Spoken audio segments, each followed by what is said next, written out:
जब भी आप किसी से कुछ भी बात कर रहे हो तो कृपा करके इसका थोड़ा ध्यान रखें कि जब आप कुछ भी बात सुन रहे हैं तो आपके भीतर बातचीत नहीं चलनी चाहिए।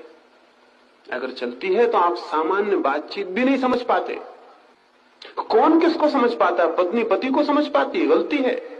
पति पत्नी को समझ पाता है, मित्र मित्र को समझ पाते हैं, नहीं समझ पाते। जिंदगी भर जिनके हम साथ रहते हैं उनको भी नहीं समझ पाते, क्योंकि हमने सुनना ही नहीं सीखा।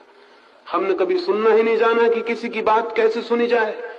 बात सुनने का पहला सूत्र तो यह है कि जब कोई कुछ कह रहा हो तो हमारे भीतर दूसरी बात ना चले, वहां सब मौन हो।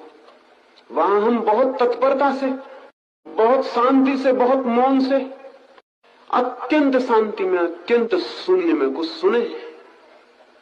तो जब शून्य में कुछ सुना जाता है, मौन में कुछ सुना जाता है, तभी सुना जाता है, उसके अन्यथा कभी नहीं सुना जाता। तो 3 दिन में एक प्रयोग करें। बातचीत तो करेंगे ही, तो उस वक्त ये प्रयोग करें कि जब मैं सुन रहा हूं किसी की बात, तब मेरे भीतर कुछ ना चले, तब मैं पूरी तत्परता हो जाऊं, पूरी अटेंशन हो जाऊं, पूरा ध्यान मेरा उसको सुनने में हो, मेरे भीतर कुछ भी ना चले। अगर 3 दिन इसका थोड़ा प्रयोग किया तो शायद मैं भी जो कहूंगा दिन के किन्हीं किन्हीं समय में वो भी शायद सुनाई पड़ सके। क्योंकि ऐसा नहीं हो सकता कि मेरी तो आप बात सुन लें और जब आपका मित्र बात कह रहा हो तब आप ना सुन पाए।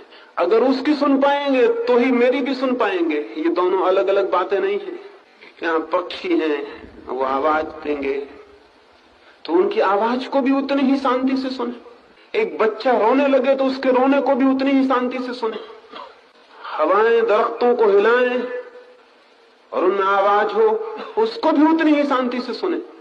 आर्ट ऑफ लिसनिंग जिसको कहें, सुनने की कला।